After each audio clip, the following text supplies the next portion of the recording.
That might be what is going on. All right, so questions?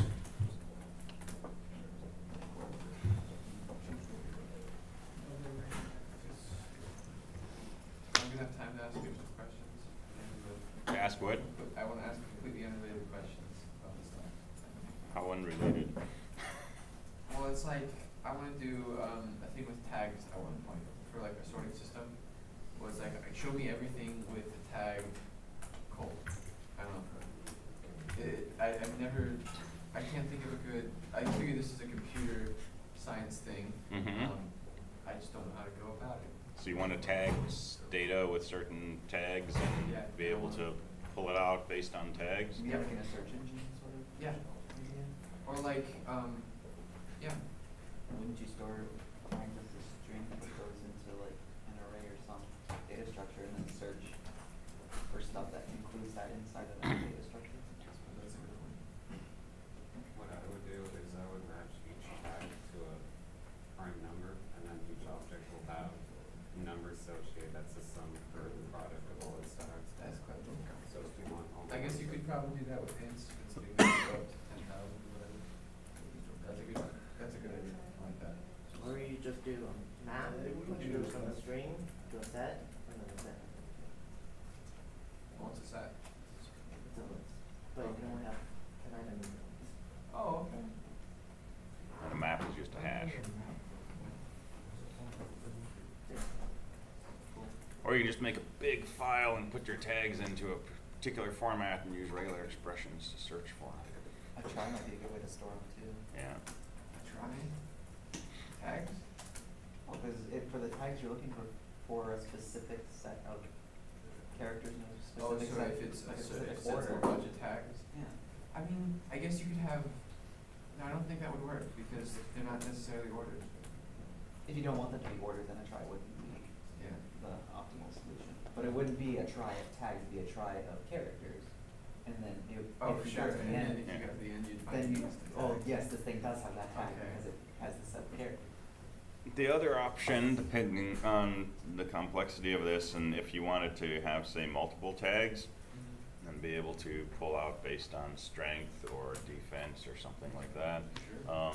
use a database.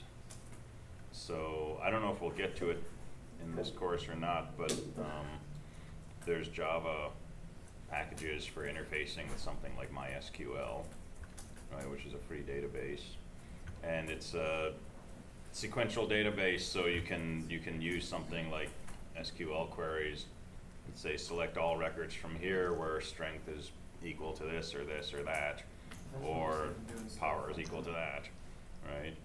And that's sort of the complete way to do it in total generality. If you don't need that, then you can roll your own solution just as well.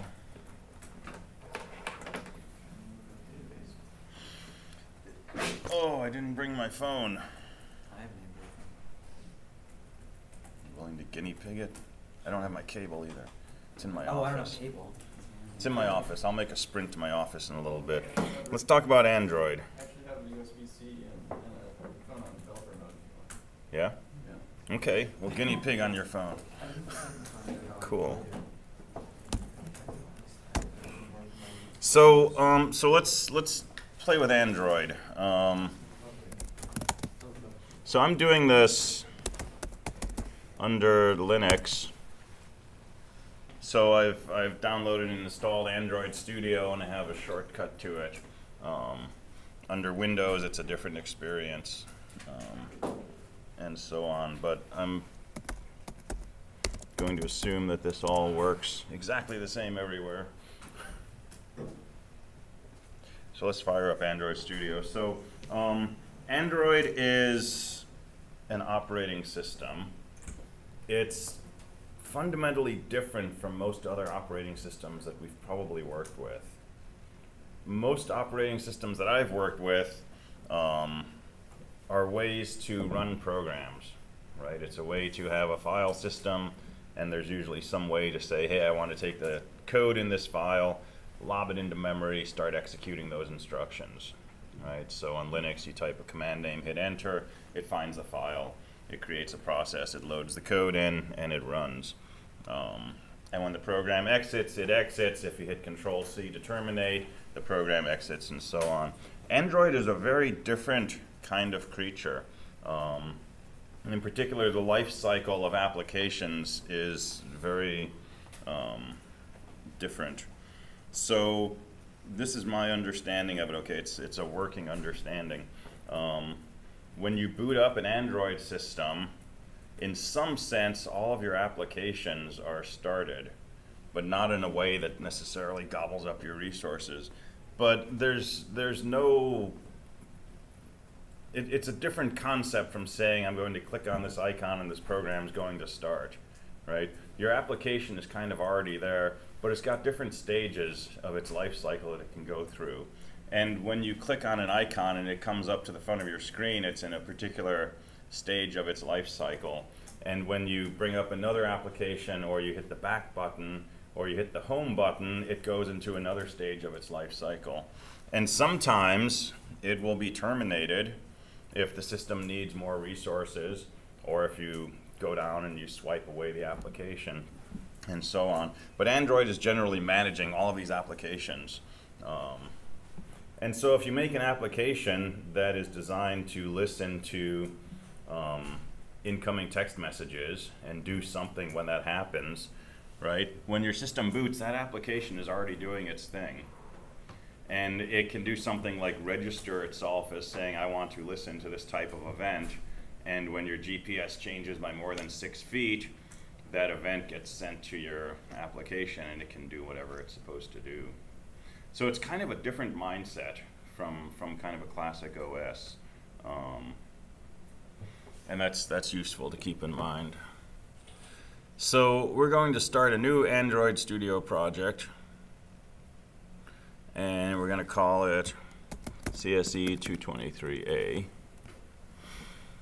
And the something dot something dot something, right, that you see in front of all of these things, it's usually supposed to be some sort of domain that's unique to you. It doesn't have to be an official domain.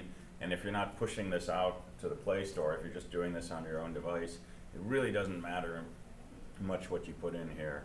But my domain is cellmatrix.com, so it's calling it something.cellmatrix.com.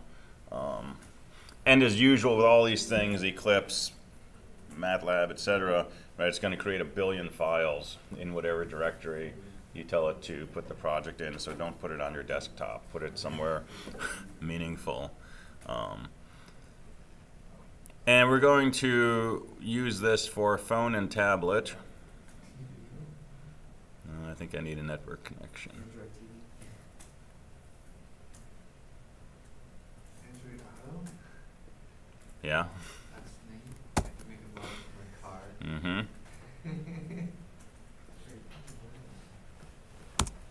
That's interesting. Is that where the self-driving cars are? Android Auto?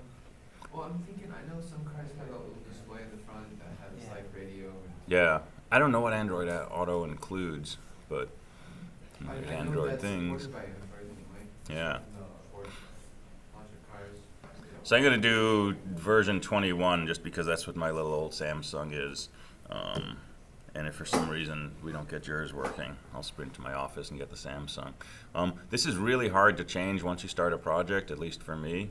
There's probably ways to do it, but it generates a lot more errors than happiness when I try. So make sure this is correct for whatever device you're going to use. And I'm just going to start with an empty activity. We've got some options here, but go with an empty activity, and we're just going to call it main activity because we're not imaginative. And we'll let this thing fire up.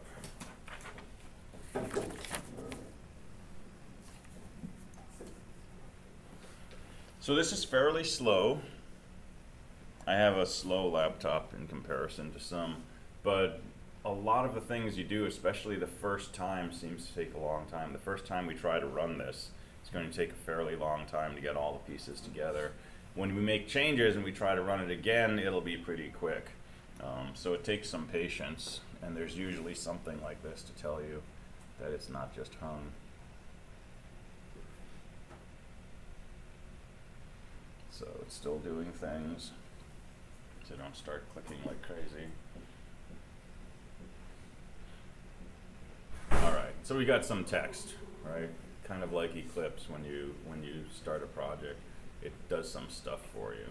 It's still doing things though, right? So check down here.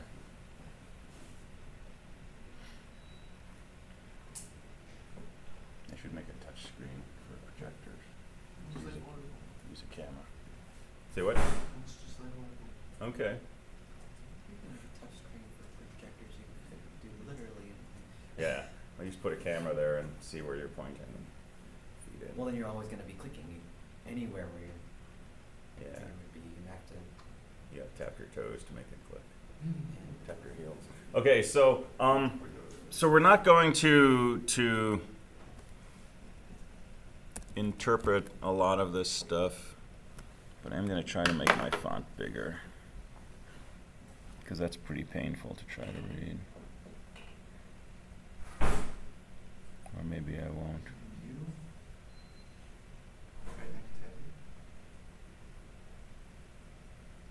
I'm looking for the magic properties, which is moves around from application to application. Yeah, settings. Under project. Maybe. Editor. Why not just gonna Colors.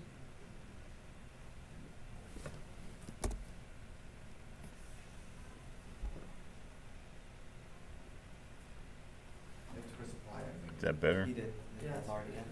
Okay. And the OK button takes forever.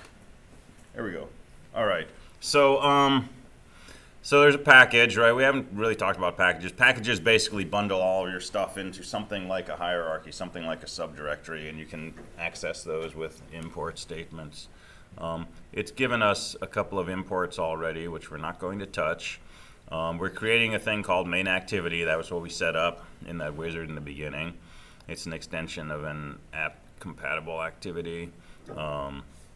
And there's one method which is on create. So creation is the first stage of an Android app's life cycle.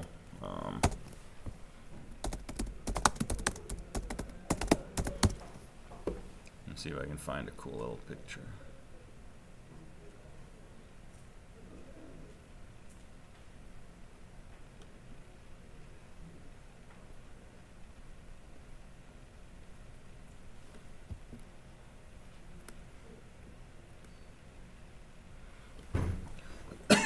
Right, so your activity starts, the onCreate method is called, and you can find definitions for all of these things. Creation is when it first becomes a part of the system. Start is when it actually starts to run, and it can be paused and it can resume.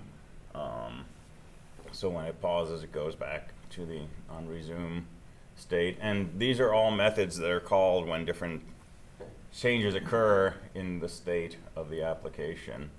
So if it pauses, it'll call on pause and so on and so forth. And it can be stopped. And when it stops, it comes over here until you bring it into the foreground. When you bring it on the foreground, it calls on restart, and then it goes back to start, and so on. You can destroy it, right? So if you go to your apps that are active and you swipe it out of the view, then it calls the on destroy, and so on. So your code can interact with the state of your application. So onCreate is always going to be present. It's where you can put your initialization, basically. And it calls the superclasses onCreate. Okay, so whatever onCreate in this does gets executed. And then it says set content view. And this is where things get interesting. So a lot of what we do in Android is data-driven, okay? We try to avoid coding a lot of data inside the Java itself, right? So, for example, if you have a piece of your app that's supposed to print out, good morning, how are you, right? We could say, you know, the equivalent of print line, good morning, how are you? But that doesn't work very well if somebody in France is running your app, because you'd like it to say something different, right? So instead of printing out a string that's specified in a function call, we would refer to that string in basically a data file. Okay, so there is an XML file associated with your app that stores strings and other pieces of information, and also is responsible for managing the layout of all your widgets. So there's this activity main.xml, and it's not going to let us look at it until we build this project at least once, and I think this is where I'm going to need to borrow your phone.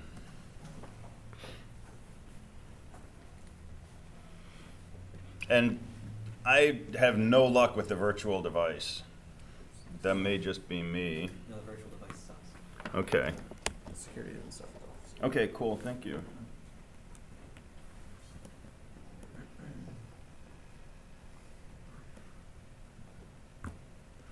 All right, and when you're using a phone, there's things you have to do, and I'm not going to go through them here because I've already done them on my phone, but you can look them up. But you have to set yourself up as a developer, and you do that by going into your settings and find out the section about your phone, and you go down to, I think it's the operating system version, and you tap on it 7 times, and then it says, congratulations, you're a developer. It's really goofy. Yeah. But they make it so it's not just one thing you can click, right? Because once you're a developer, you can do what we're doing, which is basically anything. And when I plugged this in, it said you want to allow USB debugging, and you have to set that up as an option in your settings, and then tell it to allow it. So it's making it harder to accidentally come in and load random stuff into your phone. So don't mount it or do anything like that. But over here, if we say run, it'll go ahead and it'll show a connected device, so that's the Motorola. So there's a virtual device emulator that you can use that will show you a picture of a phone, and it has buttons you can click on and stuff like that. Some years it works great, some years it doesn't. This year it doesn't seem to be working very well, at least for me. So if you're going to do this, right, get yourself at least a cheap Android phone. They're like 30, 40 bucks. There's 30 bucks at Safeway, I think. And plug in a physical device. So we'll connect to the Motorola. Now we're just doing this so that it can actually go through and compile the code, and then it should let us look at the design editor, which is kind of like Window Builder. So it's doing stuff, right? And this is that first time that I mentioned that seems to take a lot longer than subsequent compilations.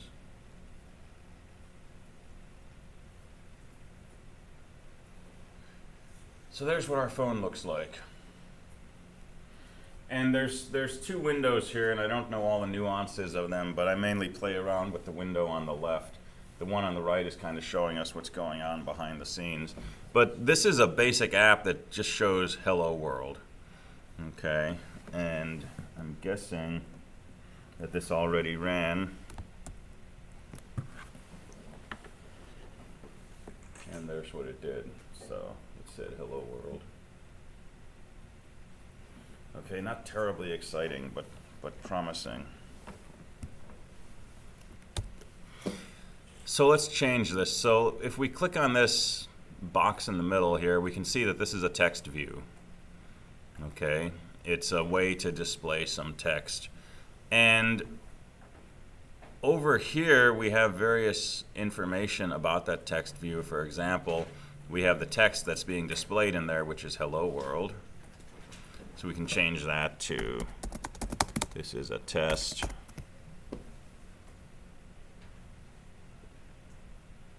And if we go ahead and we run that, I'm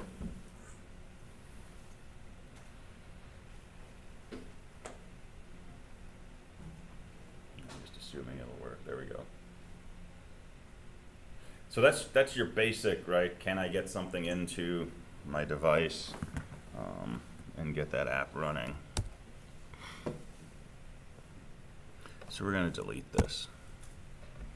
So I'm just selecting it and I'm hitting the delete button, and that makes it go away. So what have we got over here? Well, we've got all of the usual widgets and stuff. We've got buttons, toggle buttons, checkboxes, radio buttons. Pretty familiar, right? Text, we've got plain text. We've got a password field. We've got a field where you can enter a number, and so on and so forth.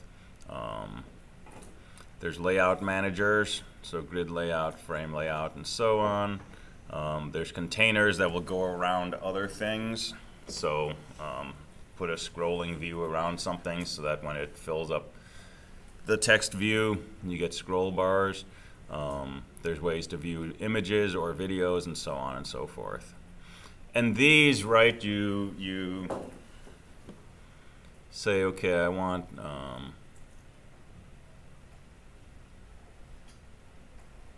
to do a toggle button. So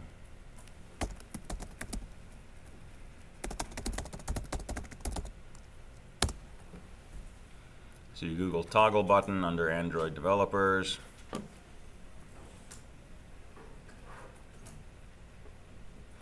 And this is like plain old Java documentation, right?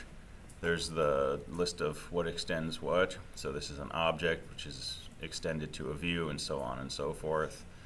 And there's constructors and there's methods, right? So you've been working with this all quarter. It's just different classes of objects, but identical concepts to what we've done. So let's put a button in here. So I'm going to drag this in.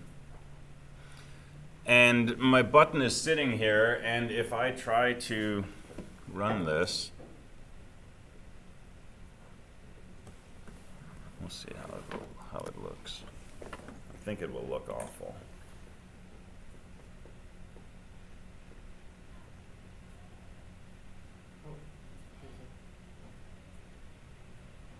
Right, so my button's up in the upper left corner. And that's not what I tried to do. I deliberately dropped it like down a little bit. So the default layout is not an absolute layout. It's this spring type layout where you sort of anchor things to different locations in the window. And there's no anchors on this button right now. So I can click and hold on this little circle on the top and draw a line up to the top of my window, and now it's anchored to the top. And I can drag it down, and there's a line here, right, which is telling me that there's this connection, 120 pixels between the top of the screen and the top of my button. And I can do the same thing on the left. And now I'm controlling exactly where this is going to be placed. 120 from the top, 104 from the right. And if we run that,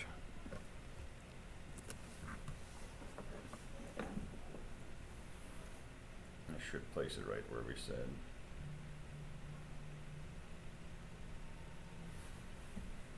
Yes? So if you anchor it on all four sides and you have like a bigger phone, would it just stretch the button? Or Yeah, so if you add another anchor over here, you get these squiggly lines. Right, and we can It gives you a push it around like that. So what's going on with the 104 pixels on the left? Oh, I don't know. I think that might be a minimum. Like, That's above my pay grade. I made it go away. But yeah, that I believe is basically so. You control the relative placement. If you want to get rid of one of these things, you just click on that dot and it goes away. So that was a huge part of the challenge for me, was just figuring out how to place these things and have them actually stay somewhere.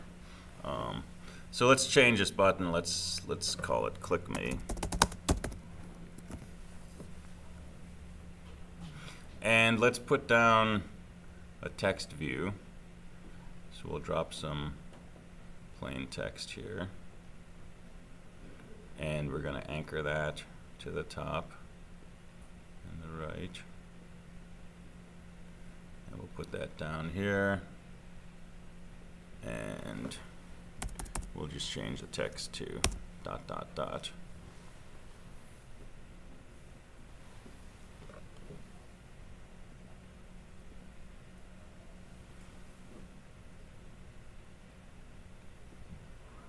So let's run that. And this is pretty fast, running this now.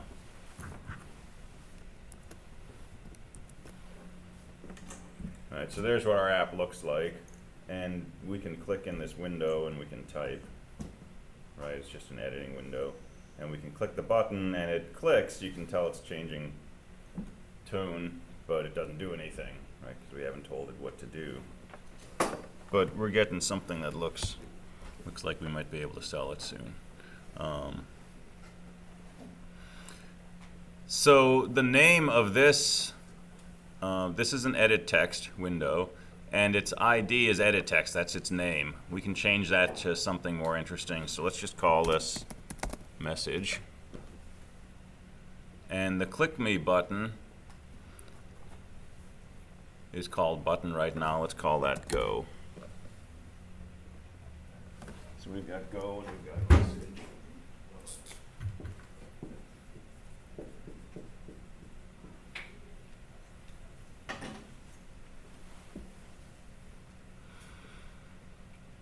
Well, we'd like something to happen when we click the button, right? So over here, we can say on click, and we can select what we want it to do. Well, there's nothing available yet. We have to write a method that's suitable to call when this button gets clicked. So we gotta go back into our Java code itself.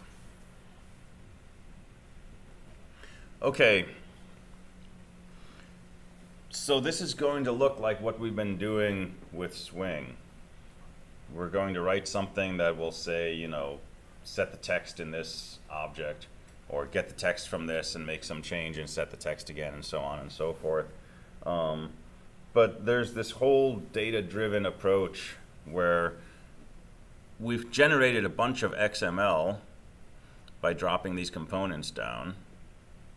So if we look at the text of this, right, we've got this button and this edit text, right? So our button is called go, and there's its positions and its text and so on and so forth.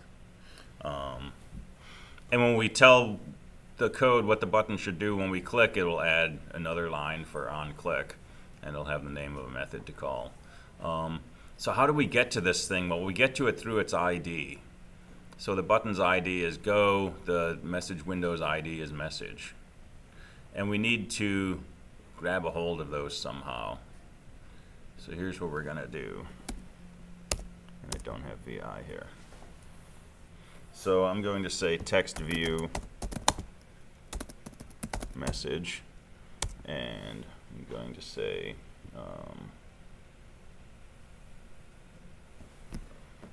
import that.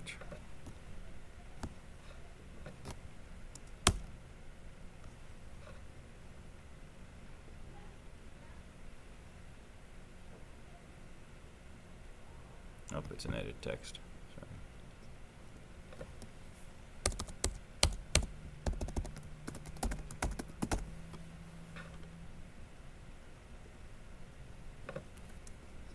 And I'm doing Alt-Enter to have it resolve the issues. So now it's importing our edit text. We don't need the text view, but that's okay.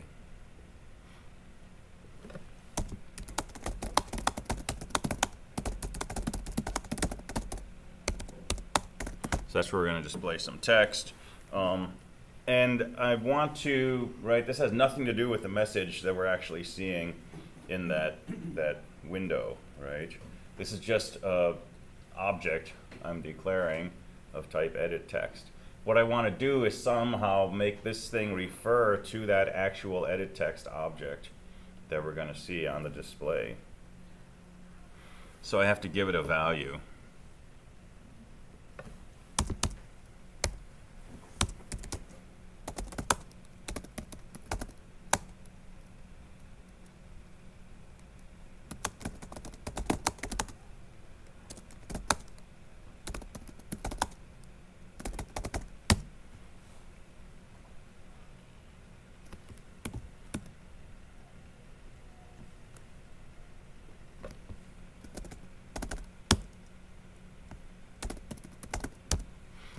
So here's how we do this.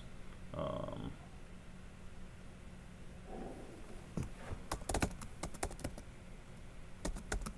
we're going to use find view by ID,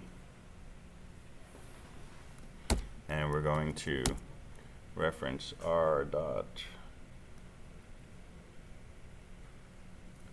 id.message.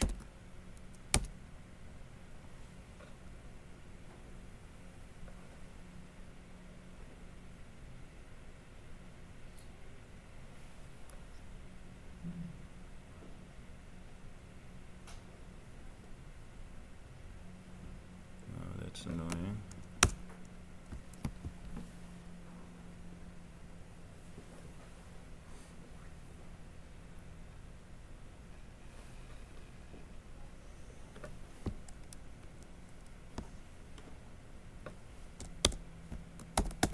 Little d. All right, so find view by ID is a method inside this app.compat activity class, and we give it an ID, which is r.id.message, right, which we got from the XML. So it's right there, and this will return. It will return something, but just to be safe, let's cast it to an edit text, and we'll store that in message. Okay, so message is now the edit text object that we're seeing on the window.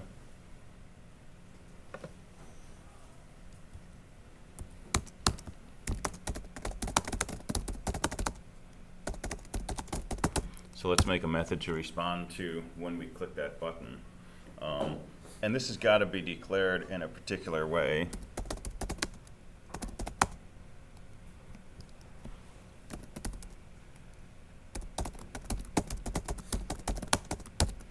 So I'm just going to call it respond to click, doesn't matter what you call it. But I'm going to accept an argument of type view, which will give us access to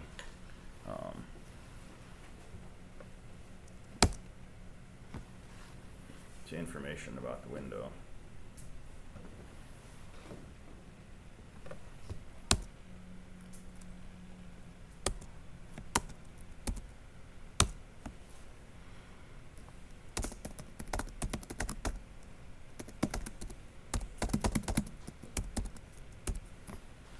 And when we're inside this method, let's just set the text on that message widget. Ta-ha-ha-ha.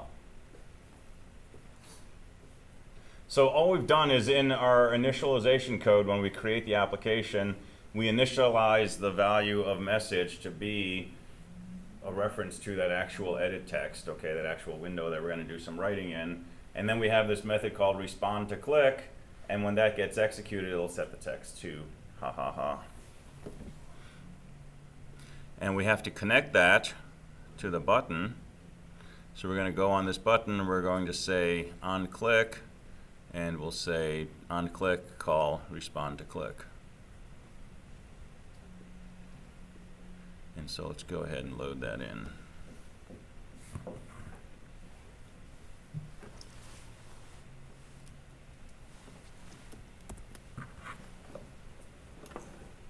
All right, so there's our app, there's the click me button, hit the button, there's our text.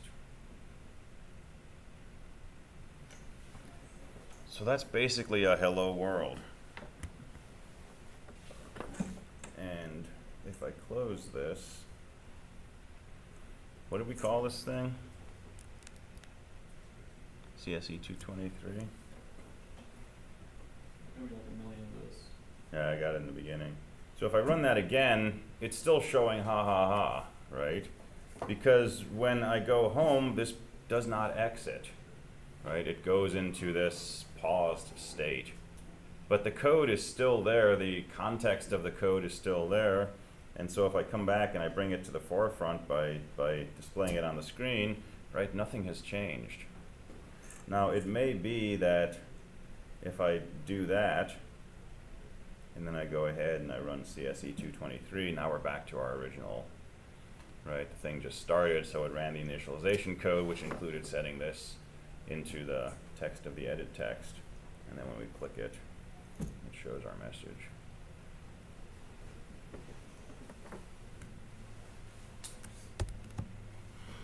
But once you've got this, right, it's the same thing as what we've been doing.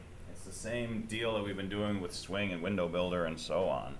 The only real differences are you need to There's nothing in here that gives you an edit text object that you can just start using to say set text or get text and so on. You've got to sort of create a reference to it yourself, and you can do that in your initialization if you want. Just set it to a variable up here, and then it's a different way to link up code to events. So now we can do whatever we want.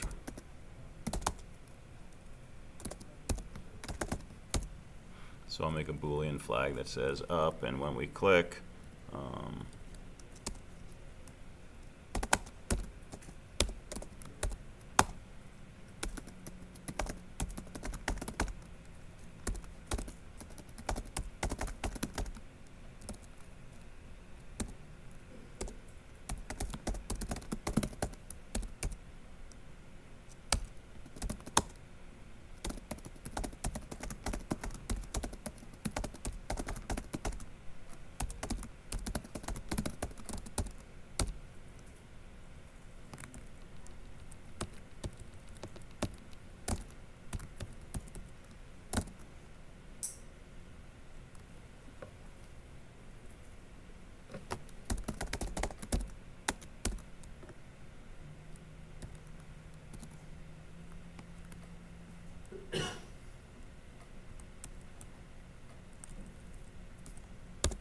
pay no attention.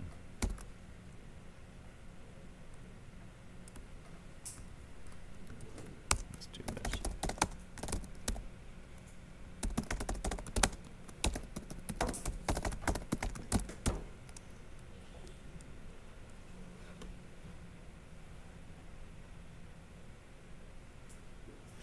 Oh, it's an edit text.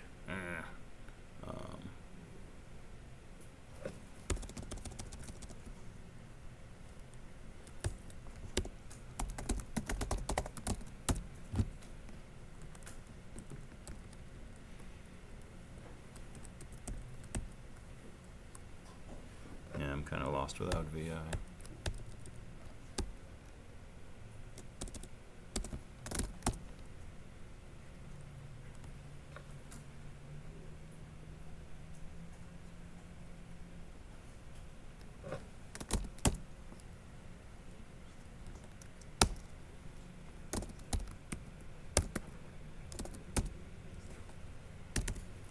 All right, so what are we doing here? What's this going to do? Whatever text you have in there, also between upper and lowercase every time you click the button. Yeah, so every time we click the button, it will convert the text that's currently in the view to either upper or lowercase, and it'll toggle the flag that controls that. So it'll just let us click the button multiple times and operate on whatever we've typed into that window. So let's go ahead and run that.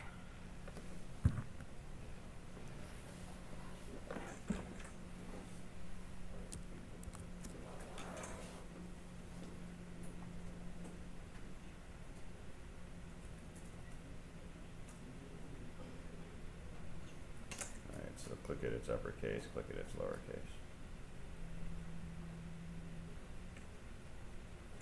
Not a big deal, right?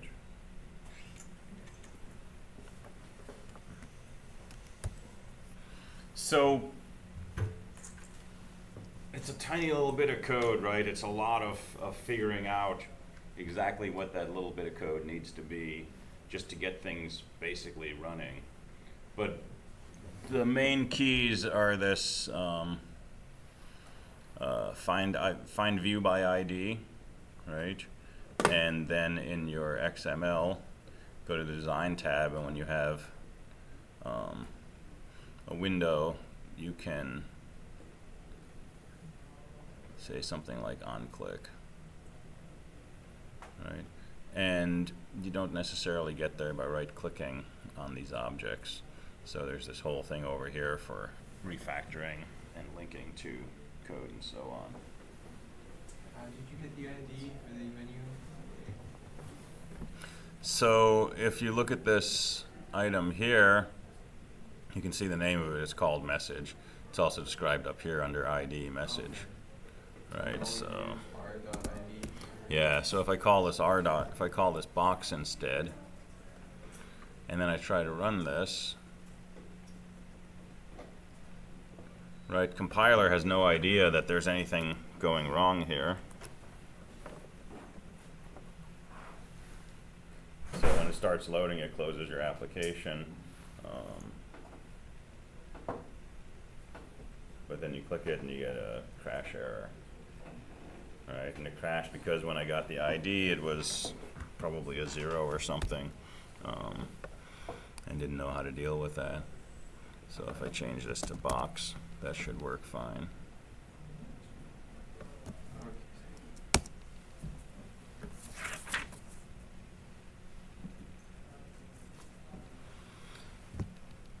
The other thing that's useful,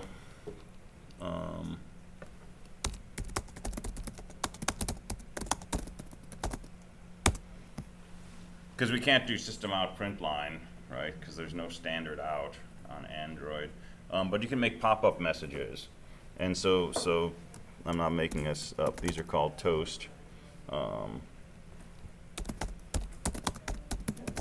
we can say toast message equals new toast. Sorry, static method. Toast.makeText.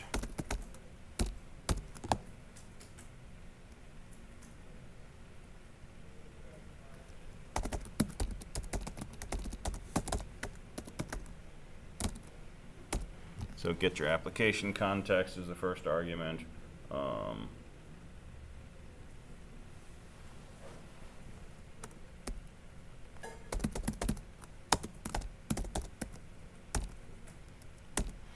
And duration is toast dot length short.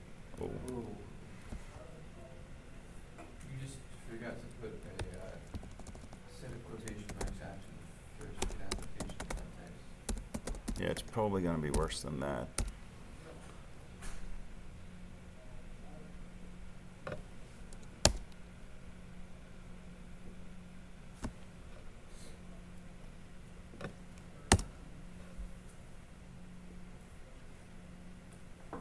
I don't know if that'll work or not. I had to do something different before. But let's make a toast message that just says haha, and then just say toast.show or msg.show. And let's see what that does. When I did this before, I had to turn it into a character sequence, but maybe we'll get lucky.